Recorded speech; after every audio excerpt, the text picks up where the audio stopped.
in the sky. I can go twice as high. Take a look, it's in a book, a reading rainbow. The book I read is called So You've Been Publicly Shamed by Jon Ronson. This book digs into the prevalent phenomenon of the internet's cruel intentions to publicly shame and disparage people.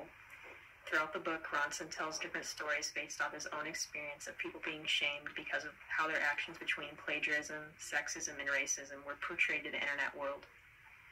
Ronson's initial thoughts towards public shaming were excitement and exhilaration, but his views gradually darkened as he discovered the dark truth behind public shaming by its costly effects on people's lives.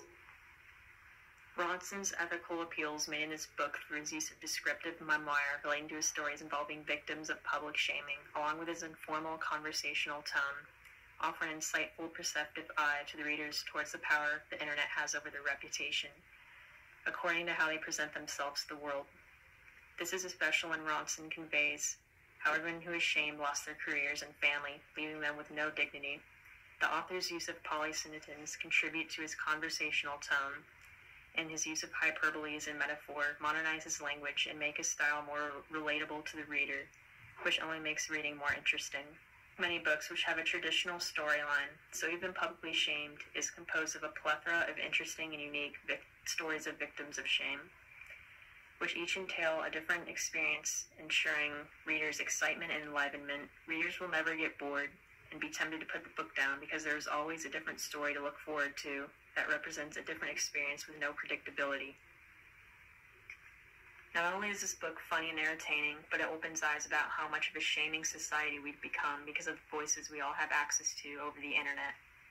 The real people who are shamed in this book are just like us, people who joked or said something on social media that came out wrong, and they are losing their family, their jobs, their self-esteem, and their dignity because of it, which reveals what we've been oblivious to despite shame's prevalence in our everyday lives.